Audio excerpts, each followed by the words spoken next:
faz mais feliz, senão tua presença. Se sempre contigo estou, Jesus, percebo que sou transformado. Conhecer-te mais e conseguir em te conhecer, refletirei tua imagem. Ao mundo poder te ver, eu serei transformado de glória em glória, e transformarei.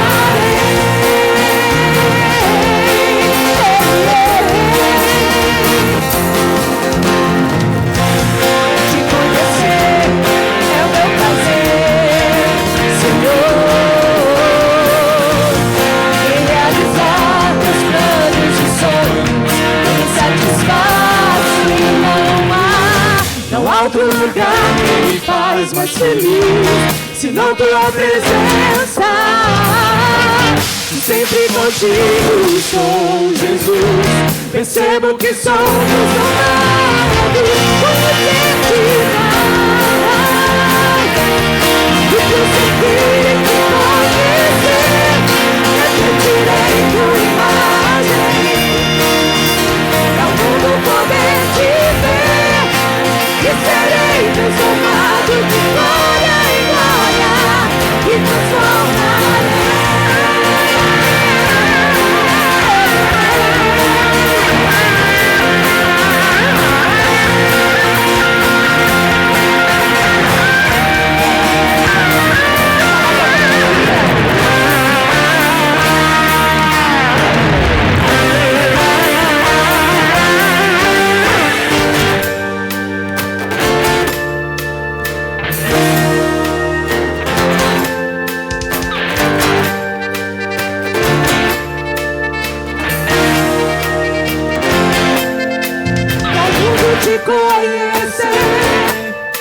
Pra o mundo poder te ver, pra o mundo te conhecer, pra o mundo poder te ver, pra o mundo te conhecer, pra o mundo poder te ver, pra o mundo te conhecer, pra o mundo poder te ver.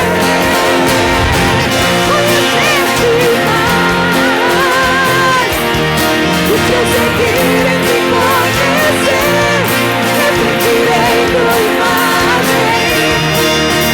Pra o mundo poder te ver, e serei transformado de glória em glória, e transformarei. Conhecer-te mais e prosseguir em te conhecer, refletirei tua imagem. Pra o mundo poder te ver, e serei transformado de glória em glória, e transformarei,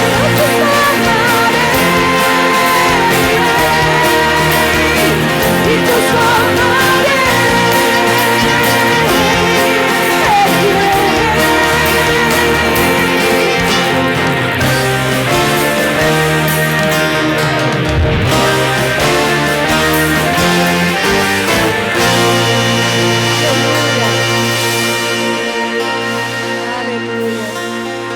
Sentar, a turma pode descer, depois eu chamo vocês para a última música, se eu conseguir aqui fazer esse sanduíche. Eu chamo sanduíche, viu, gente? A palavra agora é o recheio. O recheio é tudo, né? Às vezes a gente pega um sanduíche e fala assim, não vem nada de recheio. A palavra é o recheio, né? Que prazer estar aqui com vocês essa manhã, mais uma vez, dia de domingo, e com outras pessoas de outras igrejas, e conhecer mais do corpo de Cristo, dessa extensão maravilhosa que nos faz um, que é a igreja invisível do Senhor. Então, louvamos a Deus, e eu agradeço a Deus também por essa equipe estar aqui comigo. São algumas agendas eu não consigo tê-los, mas como é próximo, eu sugeri, e essa igreja, gente, foi tão bondosa comigo, tão paciente, e eu fui tão ousada, né? Porque era a primeira vez que eu estava vindo, e eu fiquei pedindo, será que vocês não podiam E eles me liberaram, a gente já tinha fechado tudo direitinho com Samuel. E aí o nosso guitarrista resolveu casar. Na verdade, ele já tinha resolvido. Eu só não sabia qual era a data. E a data conciliou. Né? Então, a gente está sem nenhum guitarrista, porque eles estão todos de licença, viu, gente? Um teve neném, quer dizer, a esposa, né? Ele teve neném.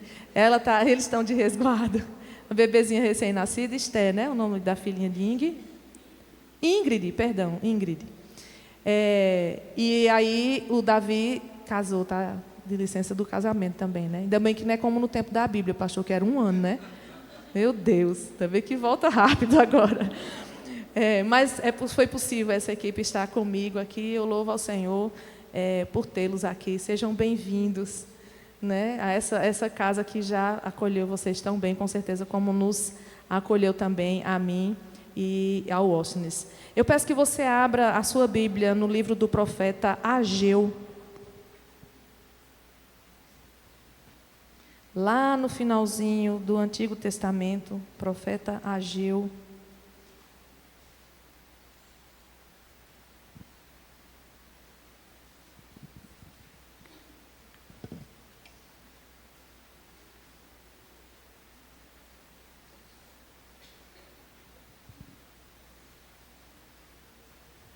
Enquanto vocês procuram, só lembrando que nós estamos no 3º congresso, né, como já foi dito, de louvor e adoração dessa igreja. E o tema que vocês selecionaram esse ano é excelência do serviço no Ministério de Louvor. E aprove a Deus a gente conseguir aplicar esse tema para todos e a gente ter, para além de ministros de louvor, que eu chamo assim, MOR, ou oficiais, né, segundo a instituição, porque todos são ministros de louvor independente, né, de ter esse título, e eu vou explicar mais sobre isso, eu espero.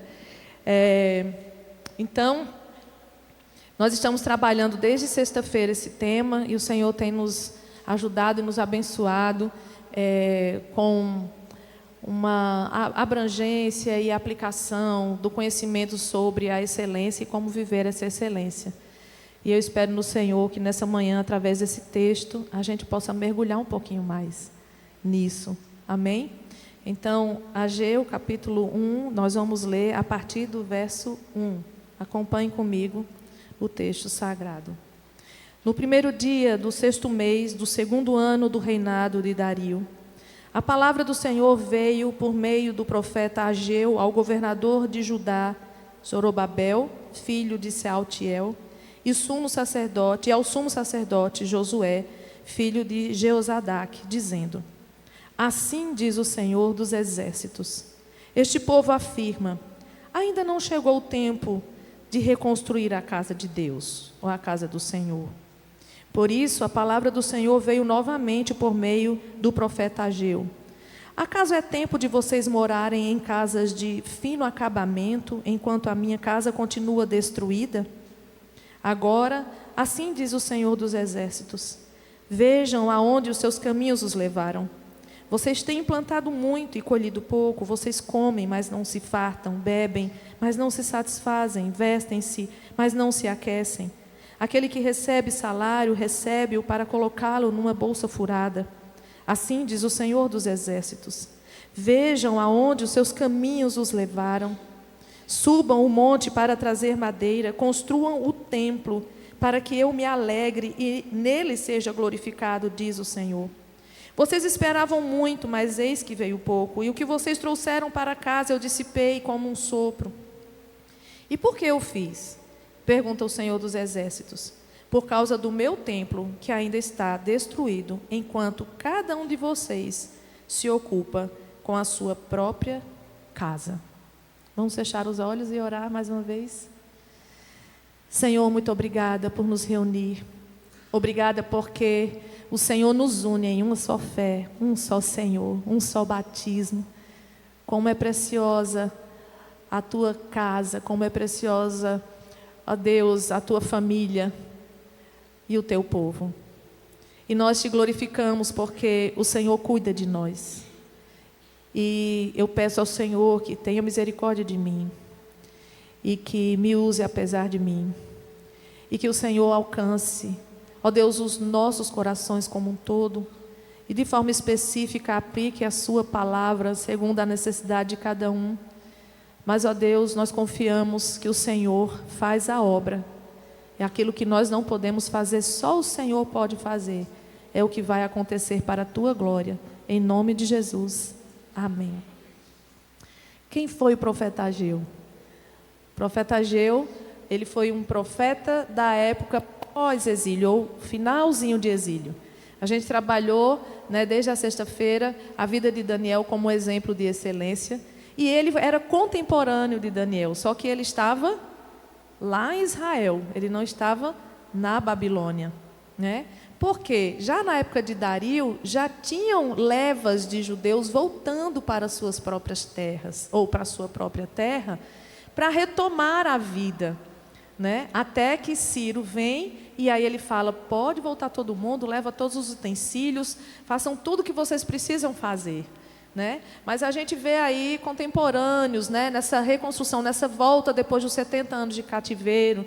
Então, Neemias participou da construção dos muros, Esdras foi o sacerdote que acompanhou a ele, e a gente vê aqui na época de Dario, então, Zorobabel e Josué, o sumo sacerdote que estava com ele nesse retorno, e Ageu, o profeta.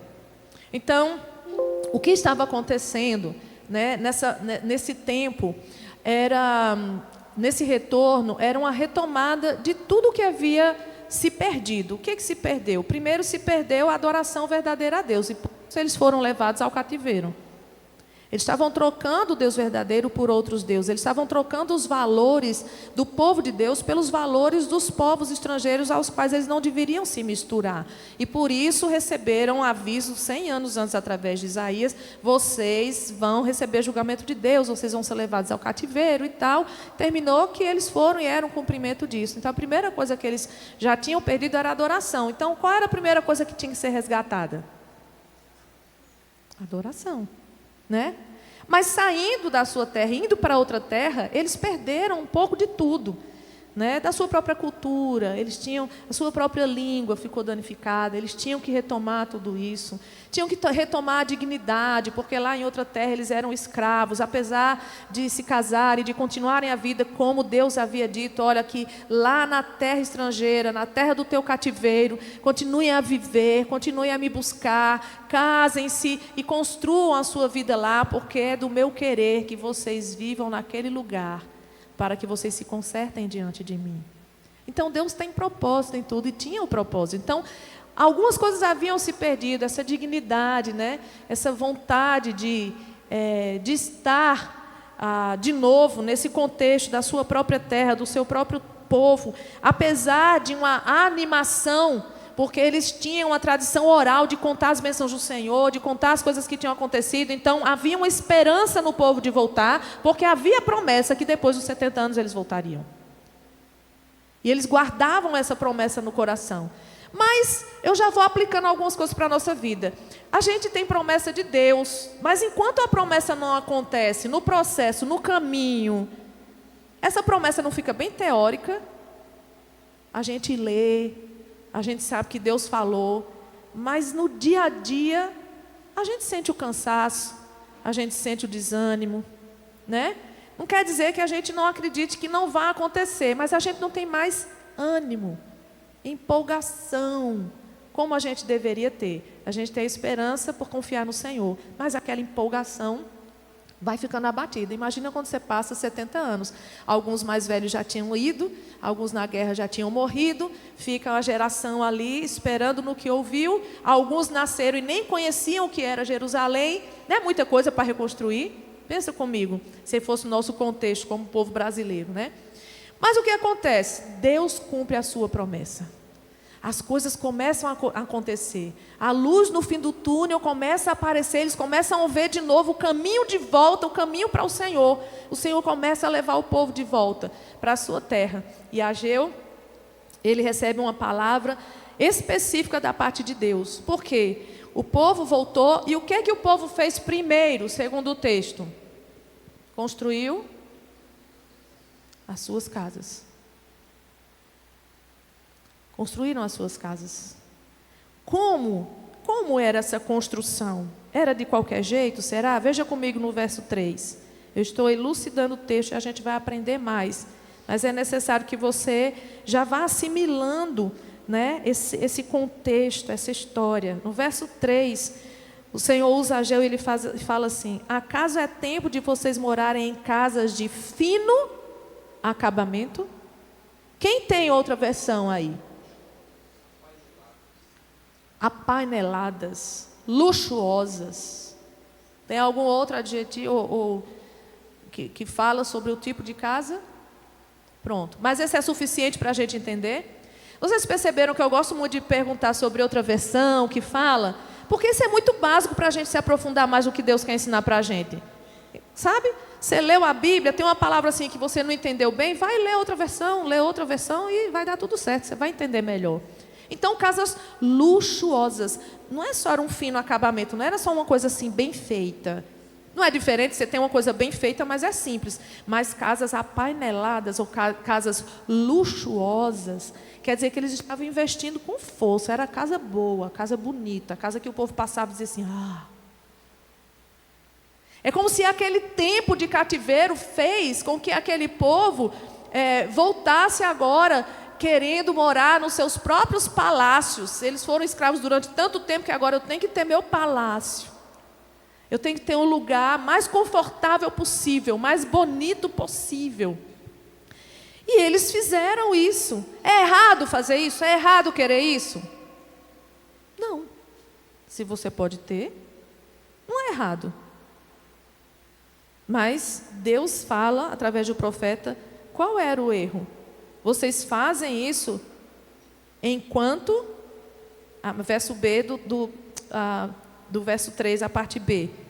Então, acaso é tempo de vocês morarem em casas luxuosas, enquanto a minha casa continua destruída, diluída, acabada. Enquanto. Deserta, a sua versão. Em ruínas. Olha como amplia, né? Quando a gente pensa assim, casa destruída, você não imagina o quão destruída. Mas se você fala assim, uma casa deserta, assim, eu imagino o deserto muito silencioso, muito vazio, né? Abandonado, em ruínas. Olha como a casa de Deus estava. E ele fala, continua, quer dizer, ela já estava, vocês sabiam que ela já estava assim. E ela continua do jeito que vocês já sabiam que estava. E eu vou parafraseando com todo o contexto que Deus tinha dito. Eu disse a vocês que vocês iam passar 70 anos lá para vocês reconstruírem o altar da vida de vocês. E eu disse a vocês que vocês voltariam depois de tudo isso para que vocês voltassem para viver para mim de novo. Para viver para a minha glória de novo. Para estar na minha presença de novo. Né? E agora eu vou tirar essa parte tão preciosa de Deus que Ele confronta com tanto amor, e vou colocar um adendo carnal, Gleides, né? Que eu ia dizer assim, você não tem vergonha na cara não? Presta atenção, depois de tudo isso, como é que a gente volta para cá e nem lembra por que a gente foi, por que a gente voltou? Não lembra nem o propósito, o que foi e para que voltou. E começa a fazer outra coisa totalmente diferente. Né? Então, era isso que estava acontecendo, e o Senhor, amorosamente, misericordiosamente, porque Ele podia fulminar ali, né? Ele falou, eu fiz tudo isso por eles, dei tudo, estão voltando, eu estou dando todos os recursos que Neemias pediu e ele recebeu, foi ou não foi assim? Navios, documentos assinados, vão-se embora. Mas vocês não estão usando, então tá bom, vou levantar outro povo, vou escolher outro povo, porque todas as nações são minhas, então eu vou acabar com vocês e pronto. Não, Deus não faz isso. Deus usa Ageu e fala para eles no verso 7, assim diz o Senhor dos Exércitos, vejam aonde os seus caminhos os levaram. Voltem, metanoia. O evento dos jovens, né? Já estou sabendo de tudo, viu? Voltem, subam o monte para trazer a madeira, construam o templo para que eu faça o quê? para que eu me alegre e seja glorificado. Deus quer se alegrar com as nossas ações. Deus quer se alegrar com as nossas atitudes. Deus quer se alegrar com o nosso comportamento em relação a Ele. E Ele está esperando. Ele está esperando. Ele diz o erro, ele fala assim, mas eu estou esperando. Aquele pai bem bonzinho que fala assim, ó, você está fazendo isso errado, vamos lá, faz de novo. Eu fazia com minha filha, eu brigava com ela, ela saía batendo o pé. Eu vou dizer quem é, senão eles vão ficar pensando, qual das filhas? Era Gabriele. Ela saía batendo o pé para obedecer. Eu dizia, volta e anda direito. Ela voltava, saía batendo o pé de novo. Eu disse, não, ainda está forte. Volta e anda direito. Até ela sair como uma pluma, para ela entender que a obediência tinha que ser bem direitinho, sem rebeldia. Você pode estar até com raiva lá no fundo, mas não vira rebelde, porque Deus odeia a rebeldia. Deus odeia a rebeldia. A contenda é como espírito de feitiçaria. É muito sério, né? Então Deus faz isso com eles. Olha, vocês estão fazendo isso, mas para tudo, vai lá, constrói o templo para que eu me alegre, para que eu seja glorificado. Esse é o propósito de Deus. Então, meus amados irmãos, pensar em excelência é voltar para o que já foi dito e aqui aplicando a esse texto. Para nós sermos excelentes, nós temos que voltar ao primeiro amor. A essência da excelência está no amor. Foi a última coisa que a gente disse ontem, né? Mas desde o exemplo de Daniel sobre a excelência, sobre os princípios para a excelência, a gente viu o temor a Deus, a perseverança, a constância, né?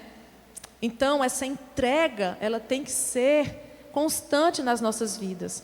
Mesmo que as circunstâncias sejam bem difíceis, porque até a gente mesmo provoca muitas vezes. Deus quer que a gente seja excelente em tudo que a gente faz. E nós somos capazes? Sim. Olha as casas luxuosas que nós somos capazes de construir. Nós somos capazes de fazer coisas maravilhosas, excelentes. Então Deus sabe o que pede para a gente. Não adianta você falar assim, eu não consigo, eu não posso. Consegue. Você consegue. Quando você coloca na sua cabeça que consegue uma coisa, você consegue. E quando você consegue uma coisa, quando você coloca uma coisa na sua cabeça e você ora, você faz mais do que o que você pensou.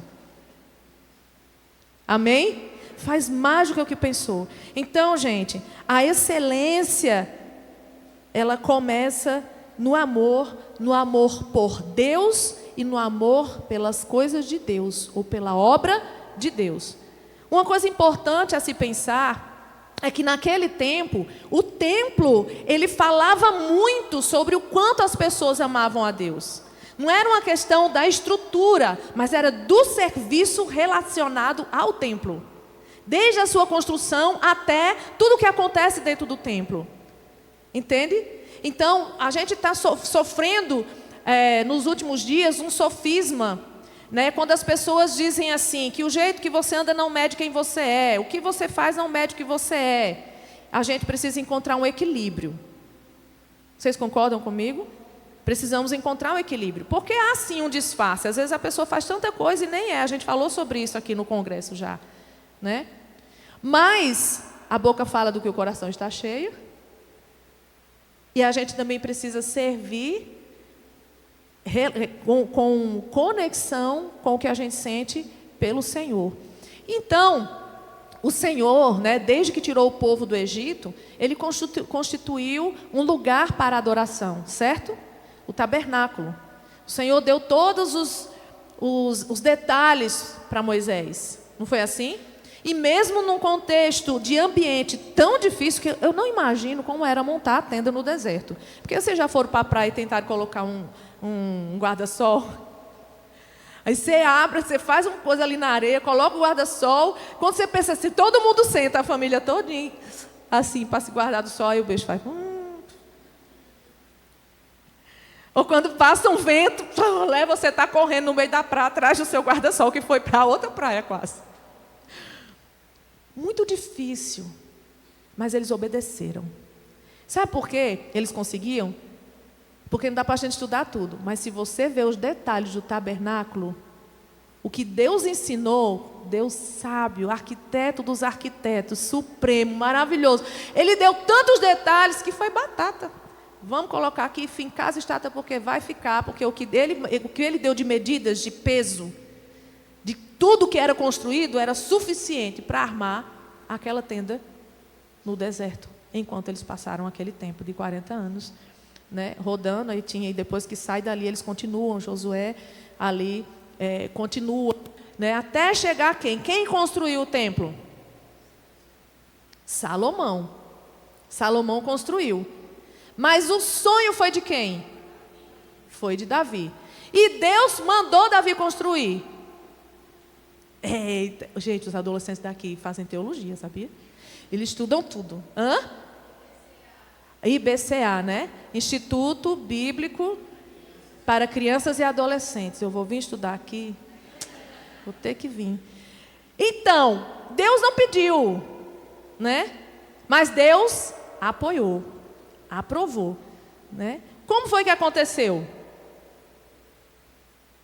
Dá o microfone ali para a Santa. Dá. Enquanto o microfone chega para a Santa, eu quero falar que a gente brincava uma época lá na igreja, assim, com palavras assim, aí, velho, tudo bem? Pai do Senhor, assim, mas eu tinha outros termos, né? Que eram usados. Aí eu disse, esses termos não são bons, não. Não é de Deus, não, nós somos povo de Deus. Aí eu comecei, quando falava comigo, eu dizia, aí, Santo? Rapaz, Santa. Fala, Santa. Então troca, a Bíblia fala que nós somos santos no Senhor, amém? Então não sabe nem o nome da pessoa, chama de santo. Ele vai ficar feliz? Santo. Pode falar. Sobre Davi. O que foi? Como foi? Como foi a história de Davi, a questão do templo? Quem lembra? Não foi Deus que pediu para ele. Foi, ele teve a vontade. Fica à vontade, a gente. Foi que ele teve a vontade de fazer, só que aí Deus disse, não, quem vai fazer é Salomão. Aí Salomão foi lá e fez. Isso, é isso. É porque é isso mesmo, o fim foi esse. Mas ele teve vontade. Davi estava na casa dele, numa casa luxuosa, boa. Foi assim ou não foi? Estava acomodadíssimo. E ele lembrou, ele falou assim, puxa, eu estou aqui nesse lugar tão bonito, tão bom, e o nosso Deus não tem um lugar para ser adorado. Surgiu o desejo no coração dele. Aí Deus responde para ele, eu não preciso disso. Eu não preciso de morada. Mas, eu gostei muito, vou parafrasear, eu gostei muito do desejo do seu coração. Eu amei o desejo do seu coração. Você lembrou que a excelência é devida a mim. Então, Deus falou, vou te dar tudo. Mas por causa das mungangas dele, né? Vocês sabem as coisas que ele fez, não sabe? Aí ele não construiu. Salomão foi lá, foi quem construiu. Mas a influência dele foi quem arrecadou tudo para construir. E até hoje o templo do Salomão é famoso. Já tem aqui? Tem aqui em Caruaru também? Tá, no Brasil. Ah, mas é porque para mim já tinha mais, não tem não? Só tem aquele lá, é caro, né? É caro, né? Então, aí você vê como a gente vai mudando do que é a ideia do que Deus quer para a gente, né? Do que é a ideia do que Deus quer. Então, lá naquele tempo foi assim. Eu quero dizer para nós é que Deus amou essa ideia. Na verdade, Ele criou a ideia de ter um lugar de adoração, né? Só que Ele amou a ideia da excelência, de dar mais para esse lugar, e seria um lugar fixo agora, porque eles estavam vivendo a promessa de Deus, estavam na terra que Deus tinha prometido, tudo já tinha acontecido, estava todo mundo estabilizado. Nada melhor do que ter agora um templo fixo, digno da adoração ao Deus Todo-Poderoso. Esse templo é construído. Mas por causa da desobediência do povo, várias vezes acontecem coisas. Lembra, né, que a arca, ela simbolizava a presença de Deus, é assim? Quando acontecia uma guerra, qual era a primeira coisa que era levada? E o povo sabia disso? O povo estrangeiro sabia. Os estrangeiros, os povos das guerras que iam contra o povo de Israel, sabiam que a força do povo estava na presença de Deus. E a primeira coisa que fazia era tirar a presença de Deus. Meu Deus. Os inimigos do povo de Deus estão fazendo a mesma coisa agora. Estão tentando nos tirar da presença de Deus. Estão tentando levar a nossa arca todos os dias. Estão tentando nos afastar da presença de Deus e da ideia de que nós devemos adoração excelente em um lugar específico para o nosso Deus. Na nossa vida, no nosso coração, no nosso lar, na sociedade, nesse bairro, o povo de Deus tem que ter um lugar para adorar a Deus com excelência. Mas Deus não desiste. Então, todas as vezes, Deus fala assim, se vocês se consertarem, eu vou dar força, vocês vão recuperar de novo a arca, vai acontecer tudo de novo, eu vou voltar para vocês, e aí tudo vai ficar bem. E assim foi durante anos e anos e anos e anos, e aqui não mudou. Só que nessa guerra, tudo é destruído. Tudo é destruído. Esse grande templo é destruído, meu Deus. Que tristeza para o próprio Deus, que tristeza para todo esse povo. Que viram todas as promessas de Deus e agora tudo destruído. Mas o Senhor, Ele quer conserto e o Senhor tem proposta de excelência para nós a partir do nosso coração. Amém?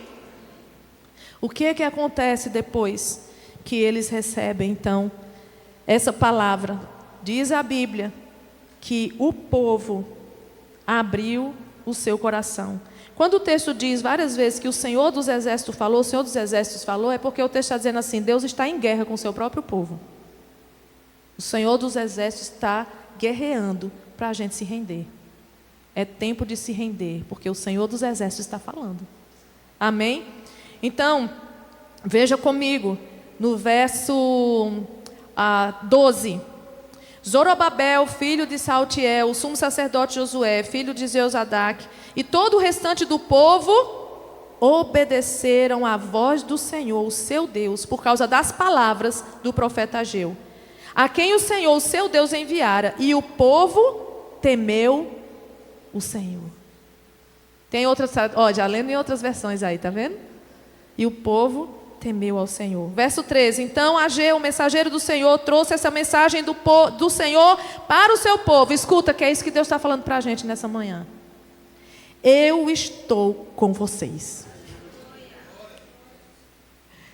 Aqueles que se arrependem, aqueles que ouvem a minha palavra, aqueles que percebem o que eu quero, eu estou com vocês. Vejam, nós não estamos aplicando mais a devida energia, força, amor, entendimento e prazer às coisas de Deus. Estamos construindo as nossas casas luxuosas, com fino acabamento, e dizendo para a obra de Deus, depois eu vou, depois eu faço. Me permitam falar isso, porque eu falaria na minha igreja. Mas um congresso precioso desse, não é pela presença da missionária Gleides, mas é porque a intenção desse congresso é preparar vocês para conquistar vidas para a glória de Deus. Não é um congresso só para te alimentar, te dar guloseimas e você ficar bem feliz com a festa que está acontecendo. Não! É um congresso que está te dando ferramentas, que está te dando sustância, está te dando alimento, para que vocês sejam filhos fortes do Senhor, para que vidas venham para o altar de Deus. O amor por Deus e pelo próximo. Então nós entendemos que há um tempo esticado, cansado, o sistema pede muito, é uma geração que tem que estudar o tempo todo, que tem o tempo todo na escola, passa o dia inteiro lá na escola. É uma geração que tem que trabalhar demais para pagar as contas, mas é uma geração também que no Ocidente está tendo muito mais oportunidade de comprar casa, de comprar carro, até aqui no Brasil. A gente saiu daquele patamar que muito antigamente se chamava de terceiro mundo. Nós estamos num processo de desenvolvimento diante do mundo. Estou falando mentira? Não. Agora, nesse processo, o que a igreja faz? Vou aproveitar. Pegue a esteira e seu chapéu, vamos para a praia que o sol já vem. Pastor riu porque lembrou da música. É antigo. Ó, outra lembrou também. É, meu filho. Por quê?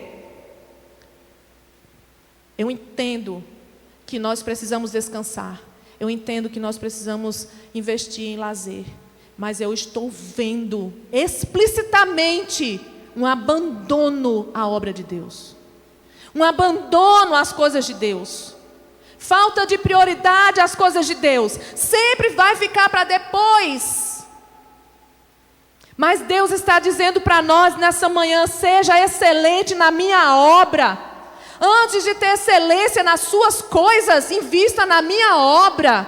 A sua energia, o seu dinheiro, a sua disposição, o seu prazer, venha e faça pela obra. E aí não é só o ministério de louvor que tem que estar aqui, ensaiando durante a semana, arrumando os instrumentos, lutando pelos instrumentos. Não é só a equipe pastoral, não são só os líderes. Nós não somos nada se o povo não for conosco. Nós precisamos do povo. Zorobabel precisava do povo, Ageu precisava do povo, o sacerdote Josué precisava do povo. O povo não pode ficar só nas suas casas, construindo as suas casas e deixar os sacerdotes sozinhos fazendo o que é para todo mundo fazer. Para todo mundo fazer, porque o véu foi rasgado para todo mundo. A nova aliança veio para todo mundo. E mesmo antes da nova aliança, na velha aliança, Deus fala com o povo se arrepende, e Ele fala: agora eu estou com vocês. Eu vou com vocês. Então, capítulo 2, no 21º dia do 7º mês, veio a palavra do Senhor por meio do profeta. E disse: pergunte o seguinte ao governador de Judá, Zorobabel, filho de Saltiel, né, tem os nomes todos aí. Verso 3. Quem de vocês viu este templo no seu primeiro esplendor? Levanta a mão. Eu estou parafraseando, viu? Comparado a ele, não é como nada o que vocês veem agora. Verso 4. Coragem, Zorobabel, declara o Senhor. Coragem, Josué. Coragem ao trabalho, ao povo da terra, declara o Senhor, porque eu estou com vocês, declara o Senhor dos exércitos. Agora o Senhor dos exércitos não briga mais com o seu povo, o Senhor dos exércitos vai à frente do seu povo e fala: eu vou com vocês nessa batalha. Eu vou guerrear junto com vocês nessa batalha. E o verso 5 ele diz: e esta é a aliança que fiz com vocês quando vocês saíram do Egito. O meu espírito está entre vocês. Não tenham medo. Meu Deus. Povo de Deus, o Espírito de Deus está conosco. Se nós investirmos nas coisas do Senhor, nós vamos explodir o inferno. Saquear as vidas. Mudar a sociedade, alcançar famílias. Não vai ter ideologia, filosofia, nenhuma magia que vai resistir um povo que obedece a Deus, que faz as coisas com excelência para o seu Deus, mas não para por aí. Nós vamos seguindo para o fim. Eu quero que o mistério venha subindo para cá. Verso 6 diz: assim diz o Senhor dos exércitos. Olha que lindo. Dentro de pouco tempo farei tremer o céu, a terra, o mar e o continente. Farei tremer todas as nações, as quais trarão para cá os seus tesouros, e encherei este templo de glória, diz o Senhor dos exércitos. Tanto a prata quanto o ouro me pertencem, declara o Senhor dos exércitos. A glória deste novo templo será maior do que o do antigo, diz o Senhor dos exércitos. E neste lugar estabelecerei a paz, declara o Senhor dos exércitos. Meus queridos, essa palavra é para a igreja do Senhor no mundo. Jesus está preparando a sua bagagem para voltar. Com toda a sua glória, com todo o seu exército de anjos. E nós estamos aqui nos preparando para receber o Senhor na segunda vinda. A glória dessa segunda casa vai ser maior do que a primeira. Porque essa casa tem graça, misericórdia e presença de Deus. A minha pergunta é: por que nós estamos perdendo tanto tempo com coisas que vai ficar no mundo? Por que nós estamos perdendo tanto tempo fazendo coisas luxuosas para esse mundo, se Jesus está voltando?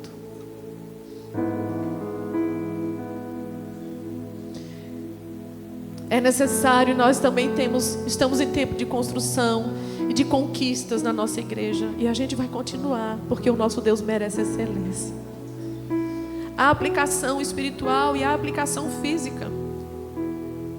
Por que tantas pessoas fazem coisas excelentes lá fora e a gente fala assim: ah, Deus entende, Deus vai receber. Deixa assim mesmo. Não, faz um templo bonito mesmo. Não para ostentar, mas para acolher. Um templo para receber. Um templo onde o povo de Deus vai gostar de ficar e não querer sair mais. Primeiro porque tem presença de Deus, porque tem amor ao próximo, e depois porque tem lugar bonito, confortável, limpo, porque Deus está presente. Temos que fazer isso. Mas nós não podemos continuar gastando mais nas coisas pessoais, porque nós somos um corpo. Amém? Somos um corpo. Quando você não dedica aqui, alguém sente falta. O corpo sente falta.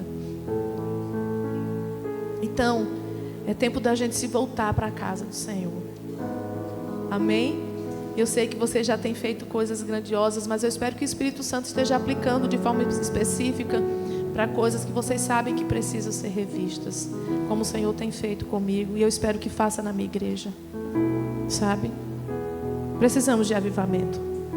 Precisamos de pessoas que queiram renunciar, ir para a praia com a sua esteira para ficar numa vigília. Sinceramente, nós precisamos. Nós precisamos ficar desesperados, arruinados, em ruínas, para lembrar que só Deus reconstrói. Nós não sabemos o que é estar desesperado. Se soubéssemos, iríamos querer o avivamento para onde? Ontem. A gente ia querer se reunir muito mais. A gente ia querer louvar junto muito mais. A gente ia querer evangelizar muito mais. Em todos os lugares a gente ia querer evangelizar, sabe? Tudo tem que ser um motivo de eu falar: Jesus te ama. Tudo. Eu quero isso para a minha vida. Você quer para a sua vida? Eu quero esse fogo do Espírito. Eu quero não me controlar de tanto amor pelas pessoas. Dizer: meu Deus, eu quero oportunidade. Como é que eu falo? Me ajuda. Eu tenho que dizer antes de ir embora. Eu tenho que dizer. Seja onde for. A gente só consegue isso se parecendo com Jesus. Porque ele era assim, lembra? Quando ele foi atrás da samaritana, quando ele falou com o soldado romano, onde Jesus ia, ele tinha algo para dar. Mesmo que fossem para aqueles religiosos horríveis que queriam repreendê-lo, ele tinha uma palavra: hipócritas, raças de víboras, vão se converter. Às vezes é isso que é preciso ser dito, mas a gente tem que estar pronto para dizer. Amém? A gente vai encerrar cantando essa música. E você pode ficar sentado, ouvindo, lendo a letra. Que Deus fale com você.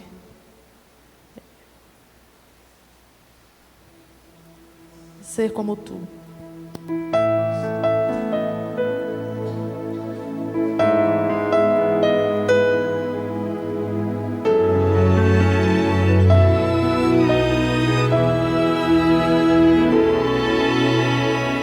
Deixaste tudo e desceste. Toda a tua glória, o céu, os anjos e toda exaltação. Deixaste tudo por amor. E aqui na terra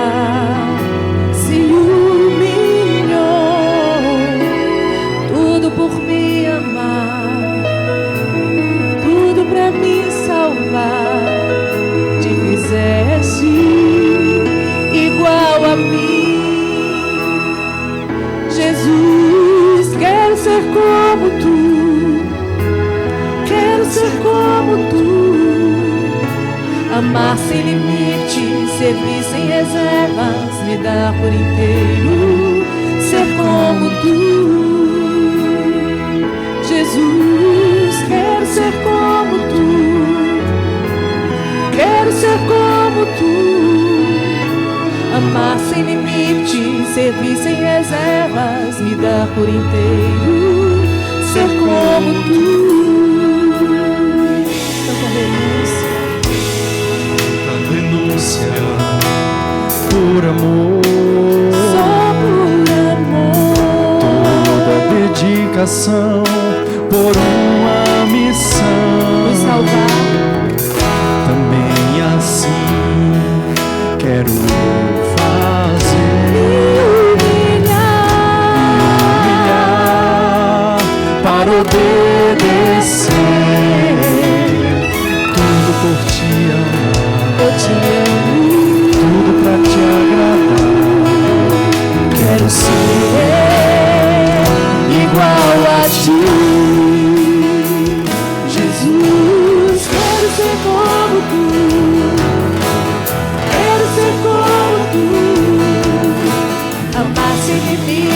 Servir sem reservas, me dar por inteiro, ser como tu. Jesus, quero ser como tu, quero ser como tu, amar sem limite, servir sem reservas, me dar por inteiro, ser como tu. Não mereço esse amor, não entendo esse amor, com seus dias estou, Jesus, pelo eterno amor que fez por mim. Jesus, quero ser como tu, quero ser como tu, amar sem limite, servir sem reservas, me dar por inteiro, ser como tu. Jesus, quero ser, eu quero ser como tu, amar sem limite, servir reservas, ser como tu.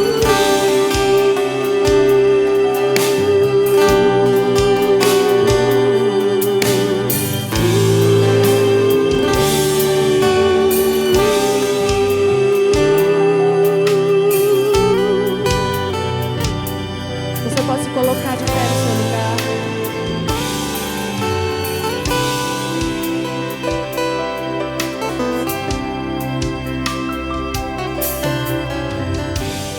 Nós precisamos, continua no refrão, por favor. Nós precisamos responder ao Senhor sempre que recebemos algo de Deus. Então, a concretização de toda a antiga aliança se encontra na nova aliança, na pessoa de Cristo, certo? Jesus veio, morreu e abriu espaço para que a gente fosse até o Pai. Ele não é só um exemplo, um mártir, ele é o Salvador, o Redentor. Ele nos capacita a nos parecer com Ele. Ele renunciou tudo por nós. E nós temos que ser capazes de renunciar tudo por Ele. Tudo o que Ele pede. Só assim vamos ser excelentes. Sendo como Jesus. E a gente vai conseguir fazer tudo. Porque Ele em nós é a esperança da glória. Cristo em nós é a esperança da glória. Então eu convido você, esse refrão é muito fácil. Essa é a outra música do coral de hoje à noite. Eu quero que você aprenda com a gente. E aí eu vou contar para vocês que essa questão da mão é porque quando criança eu tinha vontade, toda vez que meu pai chegava do trabalho, de saber se eu estava crescendo. E eu media a minha mão com a mão dele. Não sei quantos já fizeram isso aqui, ou fazem ainda, né? A gente quer medir. E aí, quando eu compus essa música, em 2004, eu tenho que fazer vários podcasts para... Eu fico lembrando, sabe? E vocês me inspiraram muito, para as pessoas saberem das histórias. Mas quando eu compus essa música, eu peguei todos os pedaços de papel que eu escrevi, uns 5. Quando eu juntei, que eu fiz o quebra-cabeça, que eu li, eu disse: meu Deus, eu não consigo cantar isso. Fui para o meu quarto, sentei no chão, chorei. Disse: meu Deus, é como tu. E aí, naquele choro, ele falou uma coisa que piorou a situação. Ele me lembrou da cena, eu medindo a mão com a mão do meu pai, e disse assim: eu quero que você meça a sua mão com a minha. Disse: Senhor, a minha mão é mirrada, aleijada, eu não consigo. E eu estava passando uma situação muito difícil de relacionamento com pessoas da igreja para perdoar. Eu tinha que perdoar e amar. Ele disse: eu te ajudo, eu morri para você conseguir. Eu ressuscitei para você conseguir. E lá naquele quarto no chão eu levantei minha mão e disse: então me ajuda a crescer, Senhor. Eu quero convidar você a pedir isso a Ele. Levante uma das suas mãos, a que você quiser, e peça: me ajuda a crescer, Jesus. Jesus. Jesus, quero ser como tu, quero ser como tu, amar sem limite, servir sem reservas, me dar por inteiro, ser como tu, Jesus. Jesus, quero ser como tu, quero ser como tu, amar sem limite, servir sem reservas, me dar por inteiro, ser como tu, Jesus. Jesus, quero ser como tu, eu quero ser como tu, amar sem limite, servir sem reservas, me dar por inteiro. Eu quero amar e perdoar, quero viver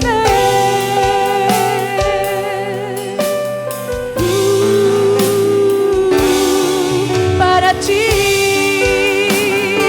Vou me doar e o que custar, eu quero dar para ti.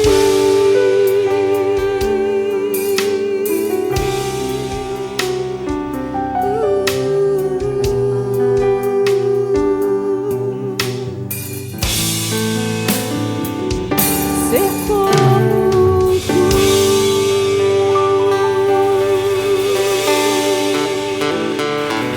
Aleluia, Jesus. O Senhor merece mesmo toda a honra, toda a glória, todo o louvor, porque a Ti pertence a sabedoria e toda excelência.